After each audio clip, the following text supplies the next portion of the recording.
Good morning. I'm the Reverend Julianne Lepp. It's a pleasure to see you this morning, either here in our sanctuary or online. It is an exciting day in downtown Eau Claire. We have the Eau Claire Marathon happening, and so some of our members took quite the adventure to attend today, and hopefully those who are trying to connect online can join us here in the sanctuary or online.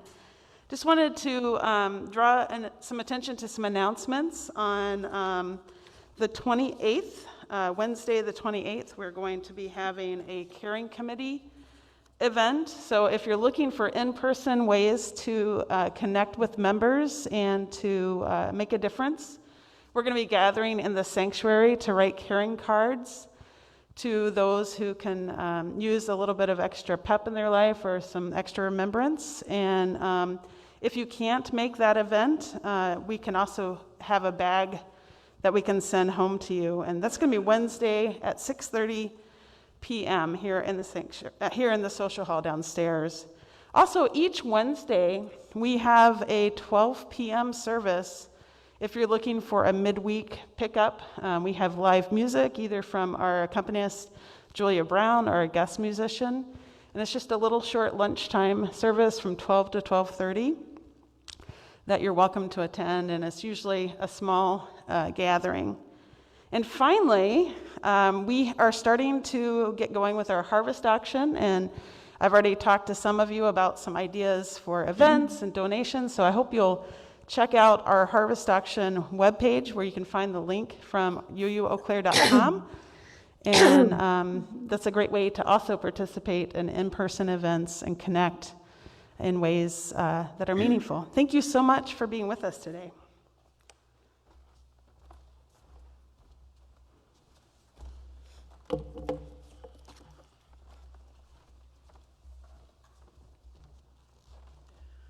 Good morning. I'm Mildred Larson, and I'm going to be joined by Krister Pakkanen in our reading from the Freedom to Read statement of the American Library Association and the American Association of Publishers, which was first approved in 1953 and then reapproved by those two organizations and a number of other affiliate organizations since that time. The freedom to read is essential to our democracy. It is continuously under attack. Private groups and public authorities in various parts of the country are working to remove or limit access to reading materials, to censor content in schools, to label controversial views, to distribute lists of objectionable books or authors, and to purge libraries. Most attempts at suppression rest on a denial of the fundamental premise of democracy, that the ordinary individual, by exercising critical judgment, will select the good and reject the bad. We trust Americans to recognize propaganda and misinformation and to make their own decisions about what they read and believe. We do not believe they are prepared to sacrifice their heritage of a free press in order to be protected against what others think may be bad for them.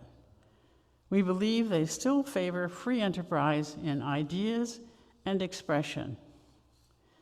The shadow of fear cast by these pressures leads, we suspect, to an even larger voluntary curtailment of expression by those who seek to avoid controversy or unwelcome scrutiny by government officials.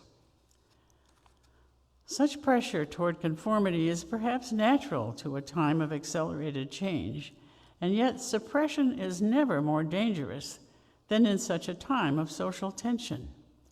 Freedom has given the United States the elasticity to endure strain, but freedom keeps open the path of novel and creative solutions and enables change to come by choice. Every silencing of a heresy, every enforcement of an orthodoxy diminishes the toughness and resilience of our society and leaves it the less able to deal with controversy and difference. We believe that free communication is essential to the preservation of free society and a creative culture. We believe that these pressures toward conformity present the danger of limiting the range and variety of inquiry and expression on which our democracy and our culture depend. We believe that every American community must jealously guard the freedom to publish and to circulate in order to preserve its own freedom to read.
Establish their own political, moral, or aesthetic views as a standard for determining what should be published or circulated. It is contrary to the public interest for publishers or librarians to bar access to writings on the basis of the personal history or political affiliations of the author.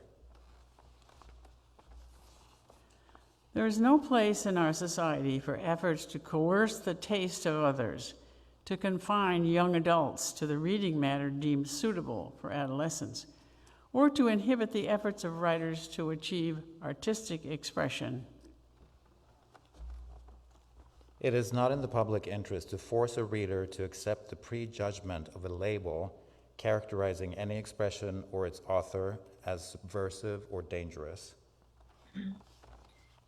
It is the responsibility of publishers and librarians, as guardians of the people's freedom to read, to contest encroachments upon that freedom by individuals or groups seeking to impose their own standards or tastes upon the community at large, and by the government whenever it seeks to reduce or deny public access to public information. It is the responsibility of publishers and librarians to give full meaning to the freedom to read by providing books that enrich the quality and diversity of thought and expression. By the exercise of this affirmative responsibility, they can demonstrate that the answer to a bad book is a good one, the answer to a bad idea is a good one. And finally, we state these propositions neither lightly nor as easy generalizations. We here stake out a lofty claim for the value of the written word. We do so because we believe that it is possessed of enormous variety and usefulness, worthy of cherishing and keeping free. We realize that the application of these propositions may mean the dissemination of ideas and manners of expression that are repugnant to many persons. We do not state these propositions in the comfortable belief that what people read is unimportant. We believe rather that what people read is deeply important, that ideas can be dangerous, but that the suppression of ideas is fatal to a democratic society.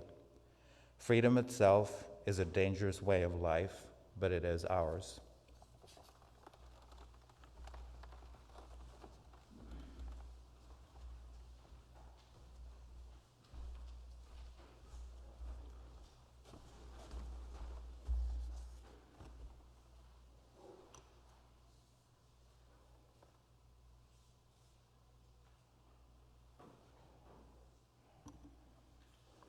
Please follow along with the words in your order of service. In unison. May the light of truth illume our minds. May the spark of love set our hearts on fire. May the flame of freedom burn brightly within us, now and always. Richard M. Fuchs.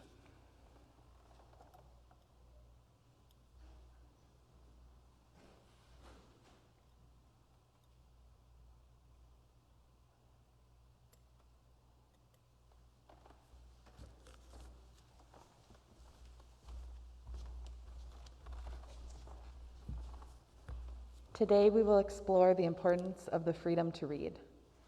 This is the First Amendment of our Constitution. Congress shall make no law respecting an establishment of religion or prohibiting the free exercise thereof, or abridging the freedom of speech or of the press, or the right of the people peaceably to assemble and to petition the government for redress of grievances. Banned Book Week, which is September 26th through October 2nd this year, is an annual event celebrating the freedom to read. Typically held during the last week of September, it spotlights current and historical attempts to censor books in libraries and schools. It brings together the entire book community: librarians, booksellers, publishers, journalists, teachers, and readers of all types, and in shared support of the freedom to seek and to express ideas, even those some consider unorthodox or unpopular. The theme this year is Books Unite Us, Censorship Divides Us. Sharing stories important to us means sharing a part of ourselves. Books reach across boundaries and build connections between readers. Censorship, on the other hand, creates barriers. The books featured during Banned Book Week have all been targeted for removal or restriction in libraries and schools. By focusing on efforts across the country to remove or restrict access to books, Banned Books Week draws national attention to the harms of censorship. Okay, we're going to do this like David Letterman. We have our top 10 censored books. The ALA, Office for Intellectual Freedom, tracked 156 challenges to library, school, and university materials and services in 2020. Of the 273 books that were targeted, here are the most challenged, along with reasons cited for censoring books. We also have a display available here in the sanctuary of books, and I hope you'll also check out the website. If you look up Banned Books Week, you can find this listing online. Number 1 was George by Alex Gino. The reason that it was challenged, banned, and restricted was for LGBTQIA+ content, conflicting with the religious viewpoint, and not reflecting the values of our community. Number 2 was Stamped: Racism, Anti-Racism and You by Ibram Kendi and Jason Reynolds. Reasons that it was banned and challenged was because of the author's public statements and because of claims that it contains selective storytelling incidents and does not encompass racism of all people. All American Boys by Jason Reynolds and Brendan Kiley. The reason it was banned and challenged was for profanity, drug use, and alcoholism, and because it was thought to promote anti-police views, contain divisive topics, and to be too much of a sensitive matter right now. We can't, have something too sensitive right now. Speak by Laurie House Anderson. Reasons it was banned and challenged and restricted: it was thought to contain a political viewpoint. Can't have political viewpoints in books. And it was claimed to be biased against male students, and it had an inclusion of rape and profanity. The Absolute True Diary of a Part-Time Indian by Sherman Alexie. The reason it was banned and challenged was for profanity, sexual references, and allegations of sexual misconduct by the author. Number 6, Something Happened in Our Town. And this is a child's story about racial injustice by Marianne Solana, Marietta Collins, and Ann Hazard. It was challenged for divisive language because it was thought to promote anti-police views. You can see a trend here. To Kill a Mockingbird by Harper Lee. Reasons it was banned and challenged was for racial slurs, negative effects on students, featuring a white savior character, and perception of the Black experience. Of Mice and Men by John Steinbeck. The reason why it was banned and challenged was for racial slurs, racist stereotypes, and their negative effect on students. Number 9, The Bluest Eye by Toni Morrison. It was banned and challenged because it was considered sexually explicit. The Hate You Give by Angie Thomas, challenged for profanity, and once again, it was thought to promote police message. And now we're going to hear from Krister Pakkanen regarding one of the books that I just mentioned.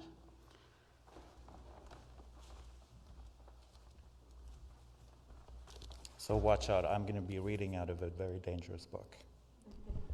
So I will be reading a few pages from the top banned book of 2020, and it's actually been on the list ever since it came out in 2015. It's been among the most banned and censored books in the US. The interesting thing is that the book has changed names, so it's formerly known as George. The author decided to change the name to Melissa's Story because it more correctly reflects the main character who sees herself as Melissa.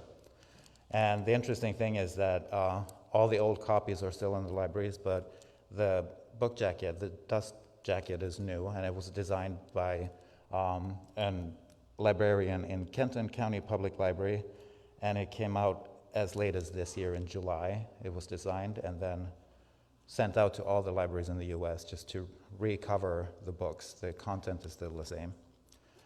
So this book is about someone who was born a boy called George, but really identifies as a girl. And she's a preteen, and she has to deal with her family. She lives with her mom and her older brother.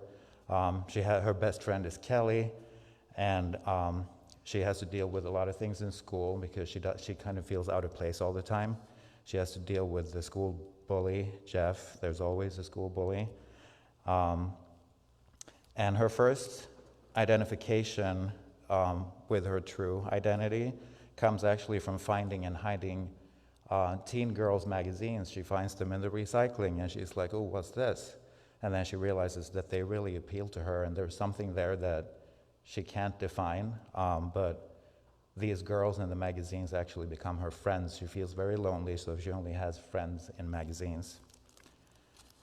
So this is a part where she's going with her friend Kelly, deciding a trip to go on, and the big part of the book is the school play is Charlotte's Web, and Melissa really wants to play Charlotte, so that's something that happens earlier in the book with a lot of humorous effects. So I really recommend this book. It's fun for any ages, for adults as well.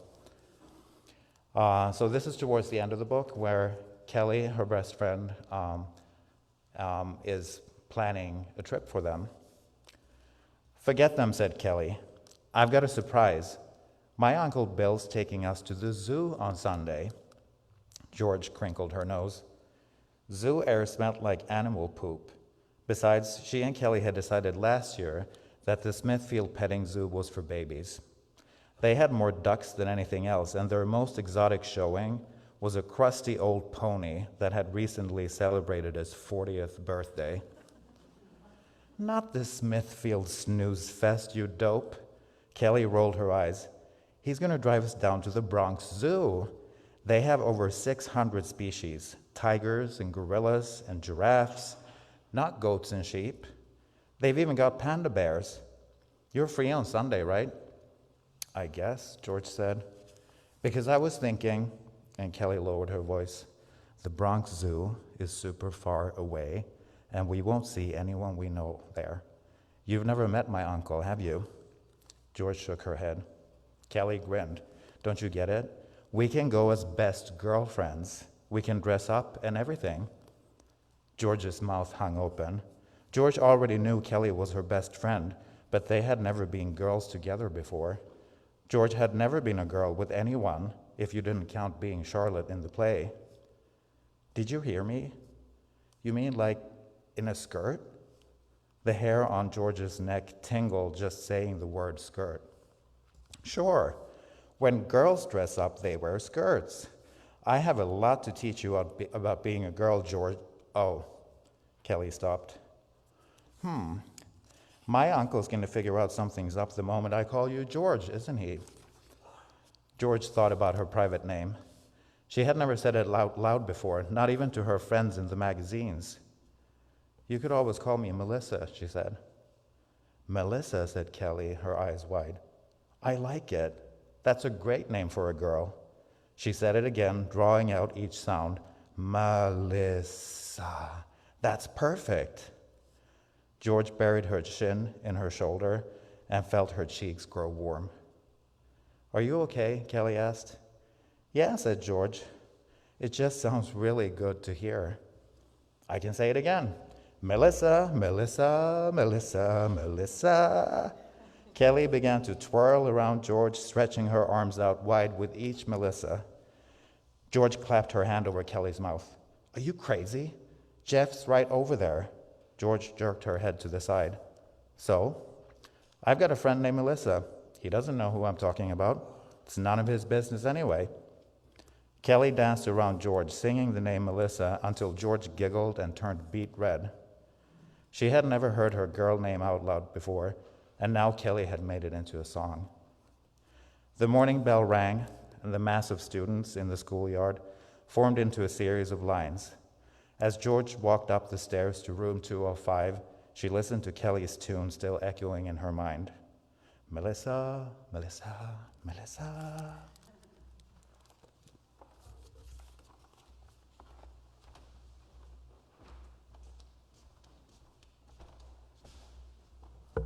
I'm Debbie Campbell. A few of us are sharing reflections on books that change our perspective.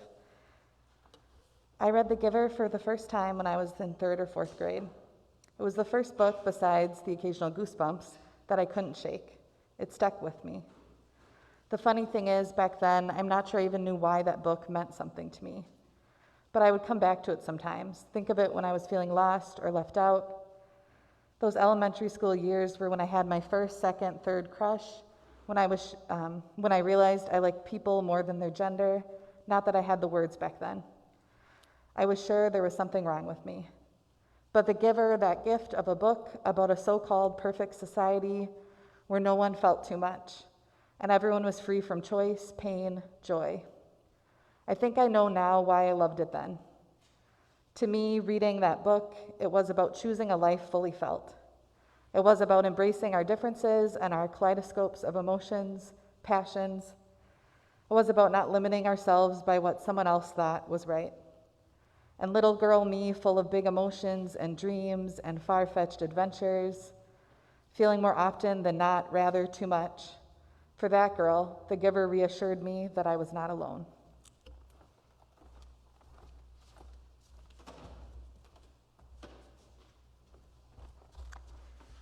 A book that was really important to me when I was younger was The Perks of Being a Wallflower. I read it for the first time when I was in 8th grade, and it impacted me in a big way because when I was really young, about 9 years old, I started having panic attacks and experiencing anxiety, and then eventually depression, and I didn't know what was happening to me, and I thought there was something wrong with me or that I was going crazy, so I didn't tell anyone what was happening. But in the book, The Perks of Being a Wallflower, the main character also has anxiety and depression, and he suffers from panic attacks. And it was the first time I'd seen these described in a book, like written down, and I read it and I was like, oh, this is exactly what's happening to me. And it was the first time I'd seen mental illness described in a way that was humanizing, rather than stigmatizing. And reading this book gave me the courage to tell my parents what was going on with me, and I was finally able to get help for my anxiety and my depression. And it made me realize that I was not crazy, I was not losing my mind, but rather I was experiencing something that was really common and is very treatable.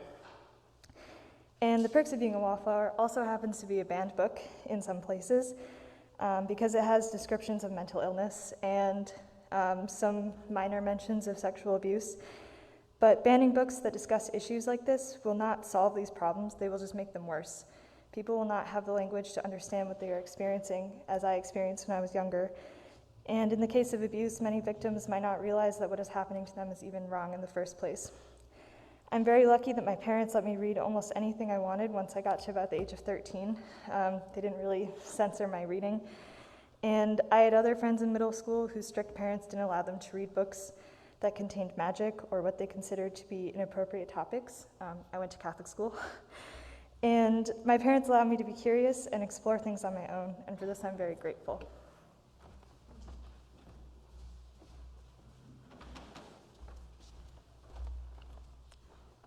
Thank you for those reflections. With gratitude for the abundance in our lives, we give to help those in need and to help support the work of this congregation. This month in September, our 50-50 Share the Plate is the Eau Claire Area District Homeless Program.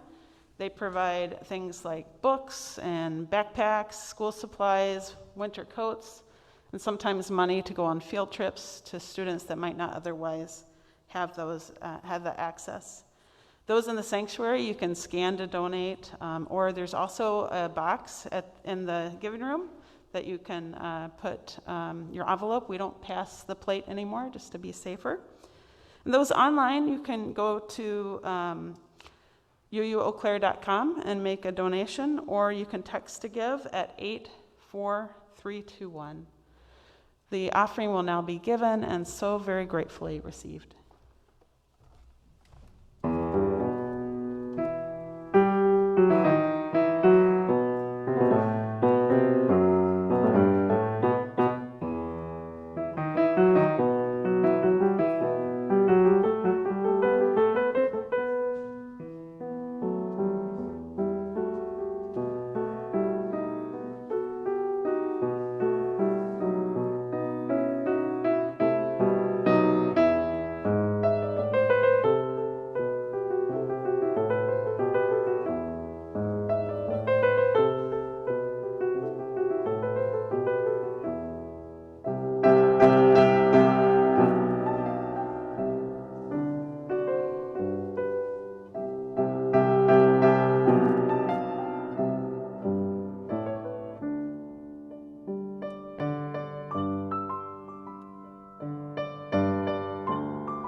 Our next reading for today is Nurture This Precious Light by Naomi King, and I invite you to read the repetition of Nurture This Precious Light with me.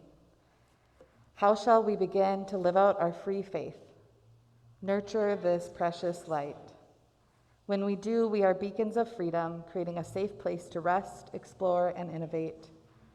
Nurture this precious light. How we keep this lamp of truth and justice affects how and whether we are transforming in equity through witness and action. Nurture this precious light.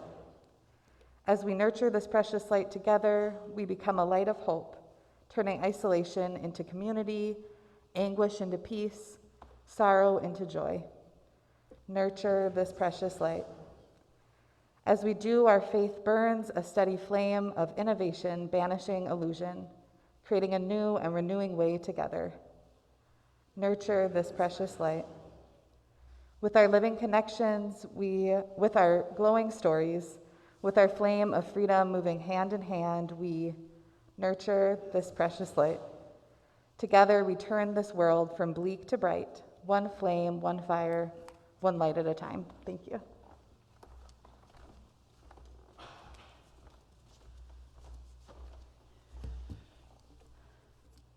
Yeah, that's important. Nurturing our light. And it's not easy.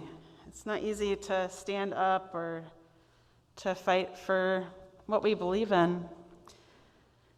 And some of the things that we heard of the reasons why books are challenged or censored might, be a reason why we might not want a book to be on a shelf. We might be worried about content and things like that, but who gets to determine that? And as one of our speakers said, if she did not have access to certain kinds of books, her experience would not have necessarily been validated. And so that's that hard thing, is that when we have freedom, we're going to have a lot of different kinds of voices. And hopefully we also have the freedom to figure out what's appropriate, like in a classroom, what's appropriate in for our children at different ages, or at a certain point, like one of our speakers said, go to it. You've got the tools, you've got the reason, you can make those decisions. And I know as a parent, when we had children on the internet, we tried to protect them as much as possible, but there's a lot out there. And that's one of the reasons why I'm really glad that my kids grew up in this congregation, because they had a lot of practice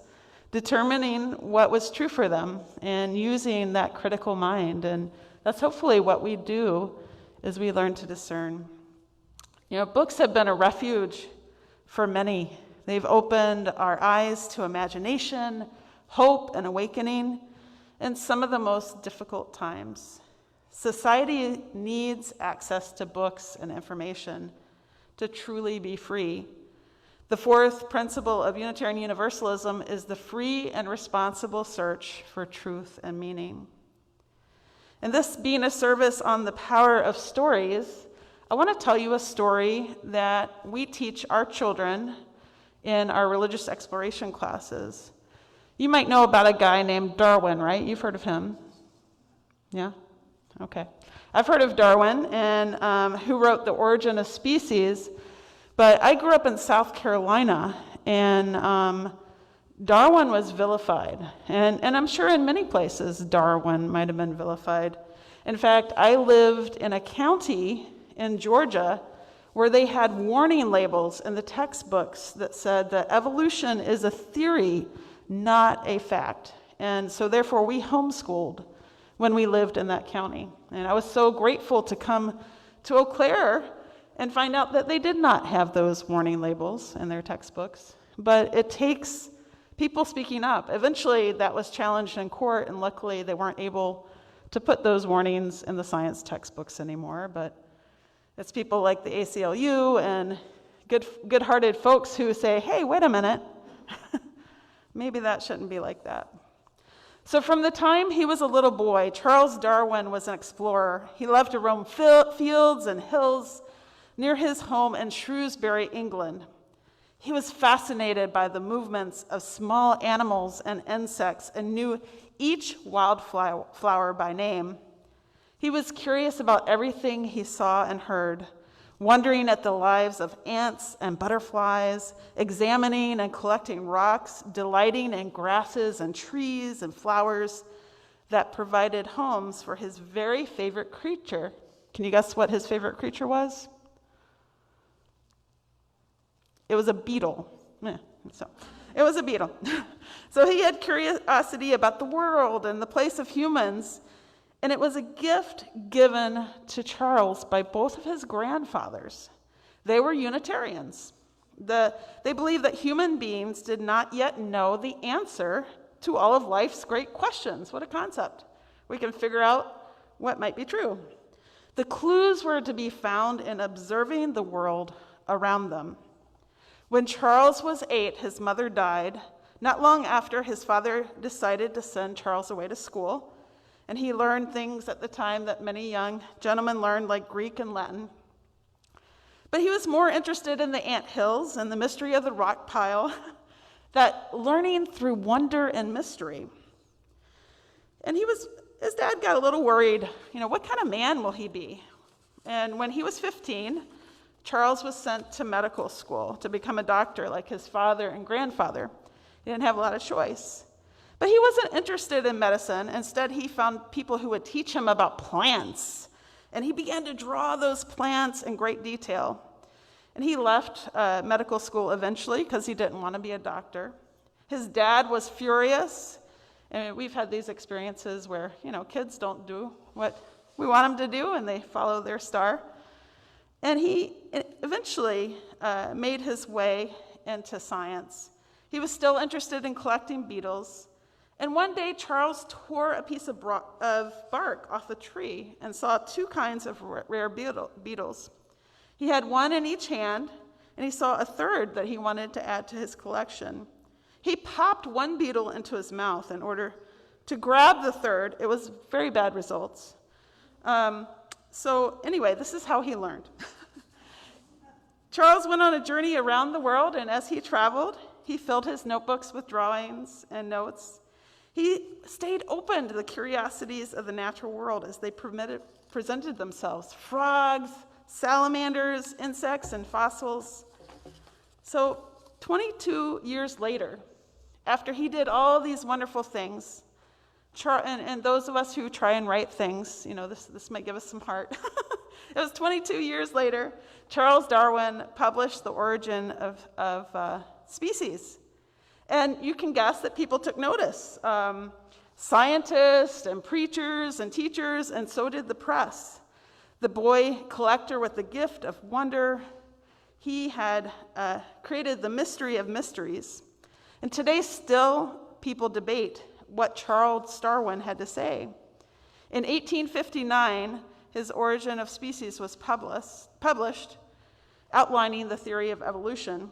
The book was banned by the Library of Trinity College, where he had been a student, so his own school banned it. Tennessee banned the teaching of the theory of evolution in schools, and that remained in effect until 1967. And I told you the story of our little county in Georgia, Cobb County, and that was struck down in 2006, that little note of warning. So we have work to do so that people like Charles Darwin can continue to be heard, and so that we can continue to learn. When I was little, I was really inspired by Marie Curie. The idea that this female scientist, in a time when scientists were not recognized if they weren't men, made such a powerful difference. And I think about Lucy, the character from Narnia. I grew up a youngest child of several siblings and feeling not so empowered. And here's little Lucy. She comes into Narnia. She's a heroine, and she's she does many great things.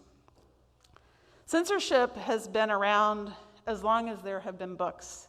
The church did not want there to be different printings of the Bible. We don't want different translations. Governments don't want to be criticized. Ideas are dangerous.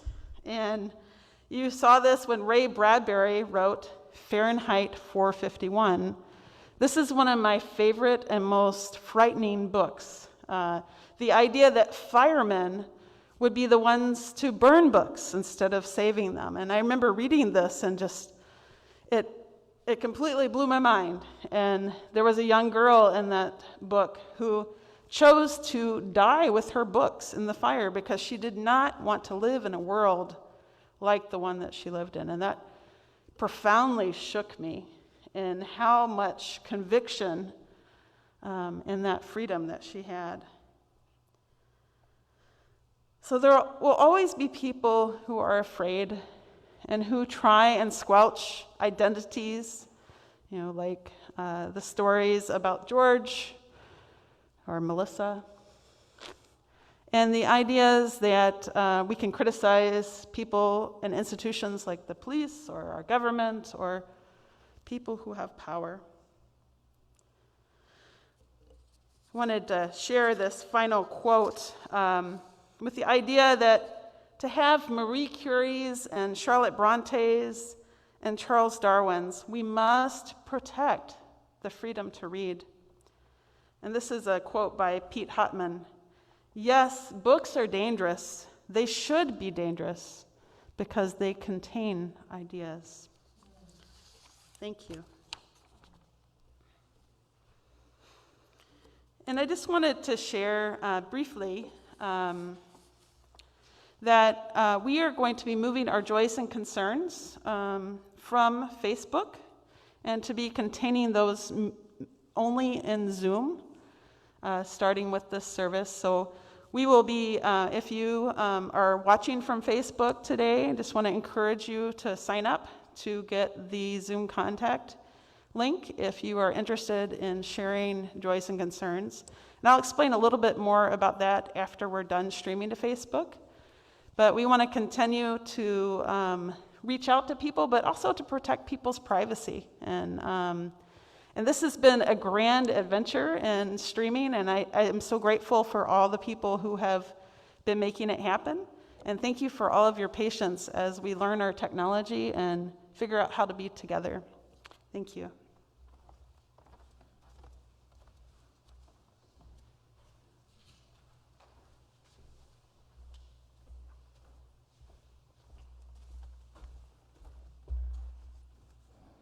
Extinguishing the chalice in unison. We extinguish this flame, but not the light of truth, the warmth of community, or the fire of commitment.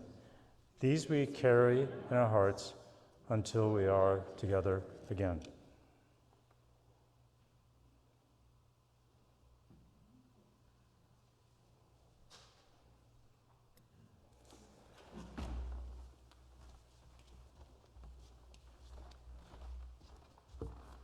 Thank you to all who have joined us in service today, whether in person, in Zoom, or on Facebook.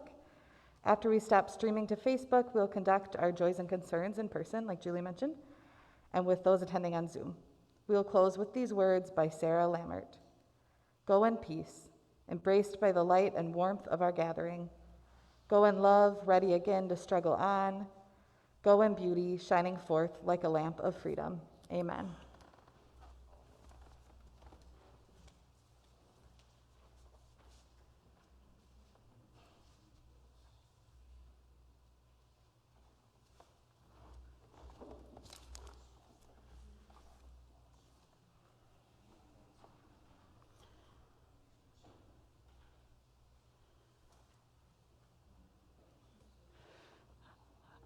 Okay.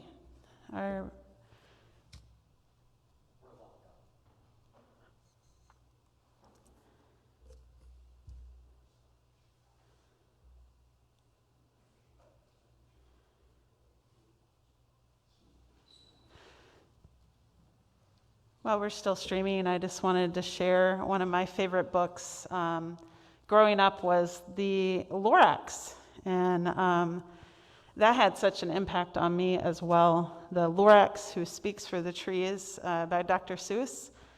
And I grew up in the 1980s, and having this little hairy guy who who shook his fist at the corporations and who told us to be empowered to speak up. And I think it's stories like that that are truly powerful because they allow us to be able to know that our voice matters. And so when we think about censorship and we think about not letting people have access to books, we're telling people that their voices don't matter.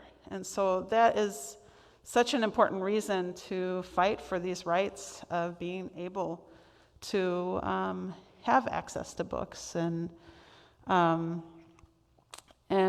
I know at different times in our lives, books can save us and make us feel worthy and loved. When I was in middle school, I was often bullied. And I look back now and I think, oh, I should have said this or I should have done that. But when you're in middle school, that's a tough time.